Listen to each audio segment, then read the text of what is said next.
நாமக்கல் மாவட்டத்தில் இப்படி ஒரு கோயில் இருக்குதுங்க. நிறைய பேத்துக்கு இன்னும் தெரியறதுக்கான வாய்ப்பே இல்லை. சொன்ன கட்டடம் இதுதாங்க. இதுதான் வந்து பார்த்தீங்கன்னா முழுமையாக வந்து சேதமடைஞ்ச கட்டடம். பார்த்தாலே உங்களுக்கு எப்படி இருக்குதுன்னு தெரியும் பாருங்க.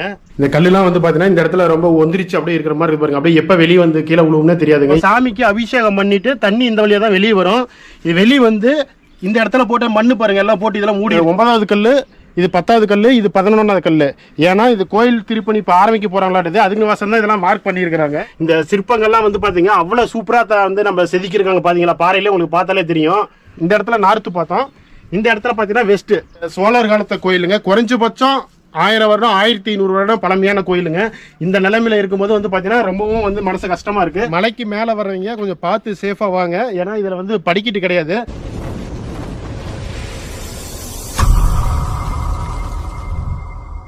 வணக்கம் and welcome to Prabhu trucker channel. இன்னைக்கு வந்து பார்த்தீங்கன்னா நம்ம நாமக்கல் மாவட்டம் பரமத்திலிருந்து திருச்செங்கோடு போகிற வழியில் குன்னமலையில் தாங்க இருக்கிறோம். இந்த குன்னமலையில் வந்து பார்த்தீங்கன்னா சோழர் காலத்து சிவன் கோயில் ஒன்று இருக்குங்க. இந்த கோயில் வந்து பார்த்தீங்கன்னா இப்போ வந்து அழியிரும் தருவாயில் இருக்குது.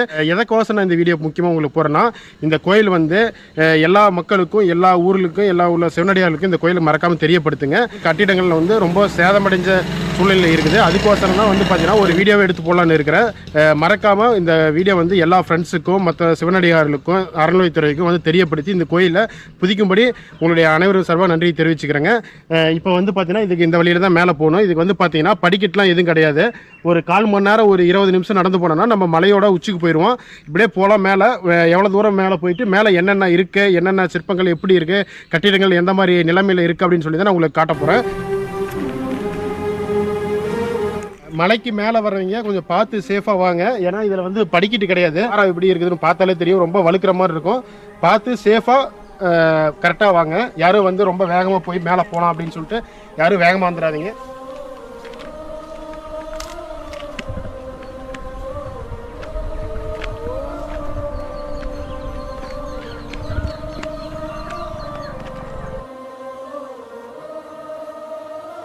கீழே இருந்து வந்து பார்த்தீங்கன்னா ஒரு கரெக்டாக ஒரு 1/4 மணி நேரம் நம்ம நடந்து வந்திருப்போம். நடந்து வந்தோடனே பார்த்தீங்கன்னா மேலே நம்ம கோயிலுக்கு வந்தாச்சு.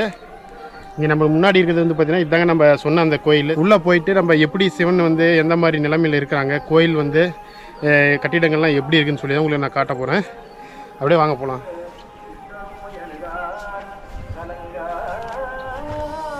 மலை உச்சியில் தாங்க இருப்போம். இப்போ மலை மேலே வந்து பார்த்தீங்கன்னா 2 கோபுரங்கள் இருக்குது.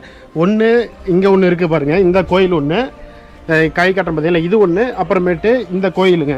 இது வந்து பார்த்தீங்கன்னா முற்றிலுமே சேதமடைஞ்சிருச்சு. இப்போ வந்து பார்த்தீங்கன்னா இதில் கோடுலாம் போட்டு இந்த இதெல்லாம் மார்க்லாம் பண்ணியிருக்கிறாங்க. உங்களுக்கு பார்த்தாலே தெரியும். AM 6/4, AM 5/5. இந்த பாருங்கள் 4/5. இது வந்து பார்த்தீங்கன்னா 5வது லைனு 4வது கல் இந்த மாதிரி வந்து போட்டிருப்பாங்க.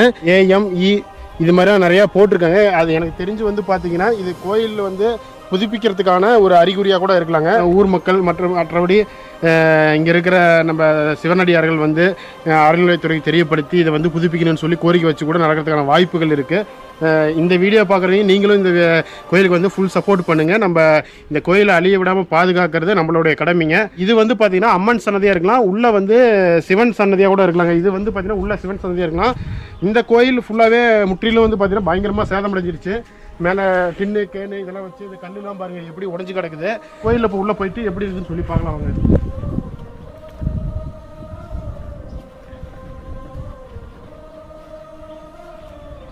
அப்படியே இங்கே பார்த்தீங்கன்னா தெரியும் எவ்வளோ இது வந்து பார்த்தீங்கன்னா மண்ணில் புதஞ்சிருக்குதுன்னு தெரியும். இது வந்து பார்த்தீங்கன்னா நம்ம சாமிக்கு அபிஷேகம் பண்ணிட்டு தண்ணி இந்த வழியாக தான் வெளியே வரும்.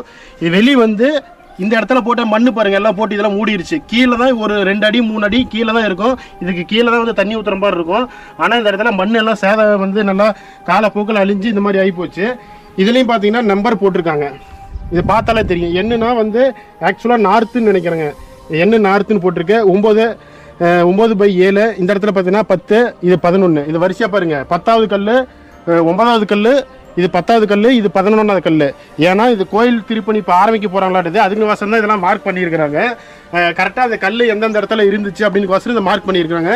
அப்படியே இந்த சைடு பின்னாடி வந்தீங்கன்னா இந்த பக்கம் நம்ம நார்த்து பார்த்தோம். இந்த இடத்துல நார்த்து பார்த்தோம். இந்த இடத்துல பார்த்தீங்கன்னா வெஸ்ட்டு. இது வந்து பார்த்தீங்கன்னா மேற்கு பாருங்கள். 1/7, 1/8, 1/9.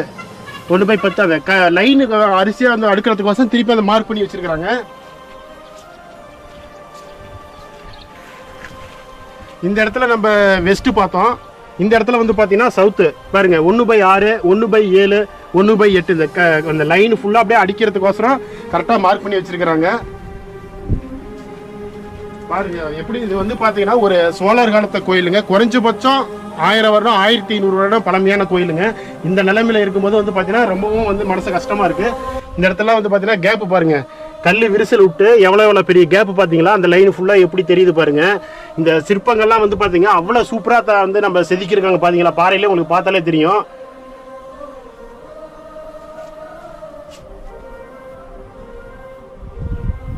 அப்புறமே இந்த இடத்துல பாருங்க, இது வந்து பார்த்தீங்கன்னா இந்த இடத்துல சில கற்கள் இல்லை, ஃபுல்லாகவே உடஞ்சி கீழே விழுந்துருச்சு. அப்படியே இங்கே வந்து பாருங்களேன், இந்த கல்லுலாம் பாருங்கள் எவ்வளோ ஹோல்ஸ் கிடக்குது பார்த்தீங்களா? கல்லுலாம் எப்போ சேதாரமாகி எப்போ கீழே உழுவும்னே தெரியலைங்க, அந்தளவுக்கு ரொம்பவும் சிதலமடைஞ்சு கிடக்குங்க. இந்த கோயிலோட என்ட்ரன்ஸ் வாசப்படி வந்து பார்த்தீங்கன்னா இதுதாங்க. இந்த ஆனால் வாசப்படியில் வந்து கரெக்டாக இது பாருங்க, கேட்டு கம்பி போட்டு இரும்பு கம்பி போட்டு தான் அந்த பக்கம் கோயிலோட வாசப்படிக்கு போகணும். ஏன்னா அந்த அளவுக்கு வந்து பார்த்தீங்கன்னா இதுக்கு என்ட்ரன்ஸ் வழி கிடையாதுங்க.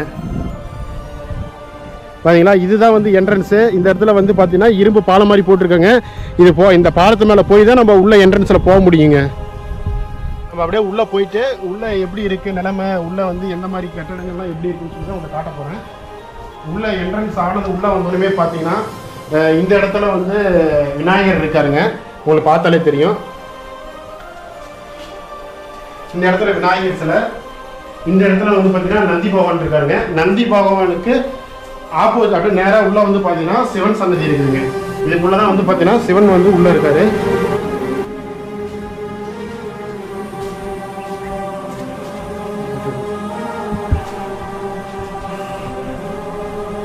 கீழே தரையெல்லாம் பாருங்க எப்படி வந்து எல்லாம் வந்து சேதம் அடைஞ்சிருக்குன்னு பாருங்க.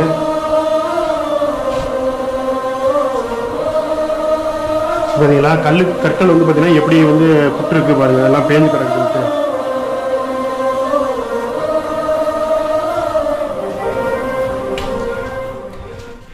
இந்த இடத்துல வந்து பார்த்தீங்கன்னா ஒரு நந்தி பாருங்க, பாதி தலை இல்லாமல் எவ்வளோ இதாக இருக்குது பாருங்க. இந்த கல்லுலாம் வந்து பார்த்தீங்கன்னா இந்த இடத்துல ரொம்ப ஒந்திரிச்சு அப்படியே இருக்கிற மாதிரி இருக்கு பாருங்க. அப்படியே எப்போ வெளியே வந்து கீழே விழுவும்னே தெரியாதுங்க. எப்போ எந்த சமயத்தில் வந்து கற்கள்லாம் ரொம்ப கீழே விழுவும், ரொம்ப அபாயகரமான இதில் இருக்குது பாருங்கள், எப்படி இருக்குது பாருங்கள்.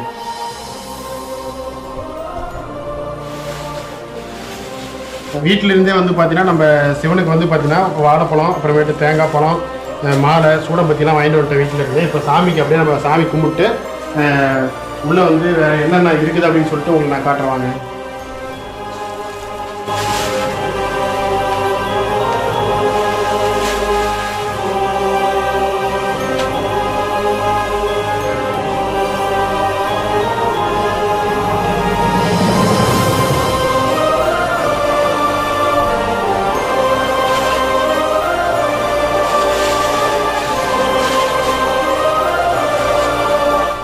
கதம்பை கொஞ்சம் எடுத்துருங்க. கதம்பை வந்து பார்த்தீங்கன்னா நந்திக்கு கொஞ்சமும் விநாயகருக்கு கொஞ்சமும் வச்சுருவோம். இந்த இடத்துல விநாயகர் இருக்கு.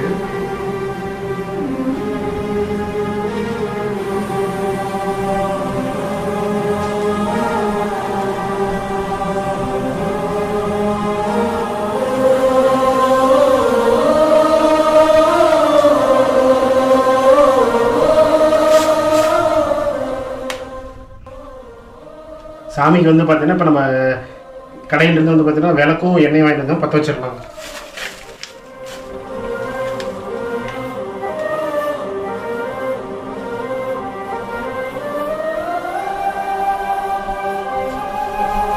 மீதி இருக்கிற எண்ணெய் வந்து பார்த்தீங்கன்னா பின்னாடி இருக்கிற விளக்கு அப்படி ஊற்றிக்கலாம்.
நம்ம கோயிலோட என்ட்ரன்ஸில் இருக்கோம். இது வரைக்கும் வந்து பார்த்தீங்கன்னா நம்ம எப்படி வந்து உள்ள சாமிக்கு வந்து மாலை போட்டு விளக்கு பற்றி வச்சு சாமிக்கு வந்து பூஜை பண்ணணும்.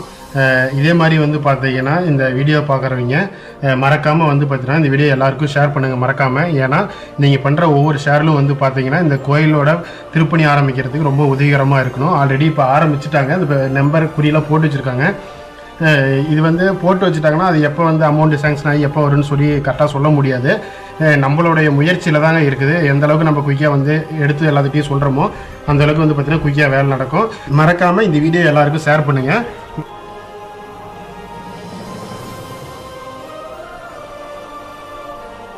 சாமிக்கு பேக் சைடு வந்து பார்த்தீங்கன்னா இந்த இடத்துல ஒரு கோயில் இருந்திருக்குங்க. ஆக்சுவலாக இது ஒரு அம்மன் சன்னதியாக கூட இருக்கலாம். பக்கத்தில் அங்கேயும் ஒரு கோயில் இருக்குது. அது முழுசாக ரொம்ப இடிஞ்சிருச்சு. அது கூட அம்மன் சன்னதியாக இருக்கலாம். எனக்கு என்னென்னா சாமிக்கு அபிஷேகம் பண்ணிவிட்டு இந்த தண்ணி வெளியே வரும் பார்த்தீங்களா, இந்த கல் பாருங்கள். இந்த கல் வந்து பார்த்தீங்கன்னா இது வழியாக தான் வந்து சாமிக்கு அபிஷேகம் பண்ணிட்டு வெளியே வரதா இருக்கும். இந்த இடத்துல வந்து பார்த்தீங்கன்னா சாமி வந்து பிரதிஷ்டை பண்ணியிருக்கலாம். இப்போ வந்து அந்த சாமியோட சிற்பங்கள்லாம் ஆனால் எதுவுமே கிடையாது. ஆக்சுவலாக இது ஒரு அம்மன் சன்னதியாக கூட மேக்ஸிமம் இருக்கலாங்க. இந்த இடத்துல அம்மன் சிலையும் இது மாதிரி இருந்த மாதிரியும் ஒன்றும் தெரியல. ஆனால் இருந்திருக்கலாம். இருக்கிறதுக்கான வாய்ப்புகள் வந்து அதிகமாக இருந்திருக்குது. பார்த்தாலே உங்களுக்கு தெரியும் இந்த கட்டிடங்கள் எல்லாமே.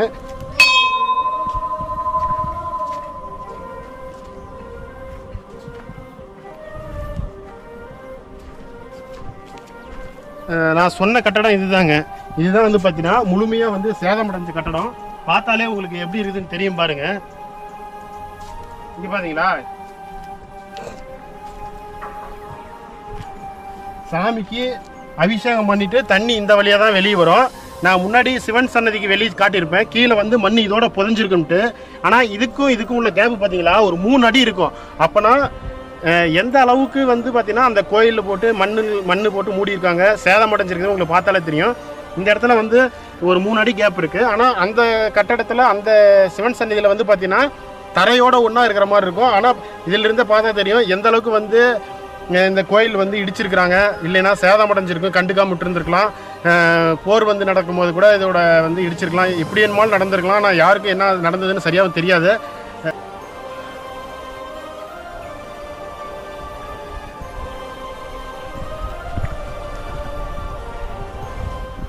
வீடியோவில் வந்து பார்த்தீங்கன்னா நம்ம குன்னமலையில் இருக்கிற சிவன் கோயிலுக்கு தான் வந்திருப்போம். இந்த கோயில் வந்து எங்கே இருக்குது அப்படின்னு சொல்லி முன்னாடி ஸ்டார்டிங்லேயே சொல்லியிருப்பேன். கோயில் வந்து முழுமையாக சேதமடைஞ்சிருச்சு. அம்மன் சன்னதி மற்றபடி இந்த இடத்துல ஒரு கோயில் இருந்திருக்கு. 2 கோயில் வந்து முழுமையாக சேதமடைஞ்சிருச்சு. அதில் இருந்த சிற்பங்கள்லாம் எதுவும் காணா. சிவன் சன்னதியில் மட்டும் நந்தி பகவான் இருக்கார். அப்புறமேட்டு சிவன் சன்னதி இருக்குங்க. இது தவிர்த்து வேறு எதுவுமே இல்லை. முழுமையாக சேதமடைஞ்சிருச்சு. இப்போ வந்து பார்த்தீங்கன்னா அறநிலைத்துறையிலேருந்து இந்த கட்டிடங்களை வந்து புதுப்பிக்கிறதுக்கு வந்து நம்ம அந்த மார்க்லாம் போட்டு போயிருக்கிறாங்க. ரொம்பவும் கேட்க சந்தோஷமாக இருக்குது. போட்டு போயிருக்காங்க. எவ்வளோ நாள் ஆகும், இத்தனை வருஷம் ஆகும்னு சொல்ல முடியாது.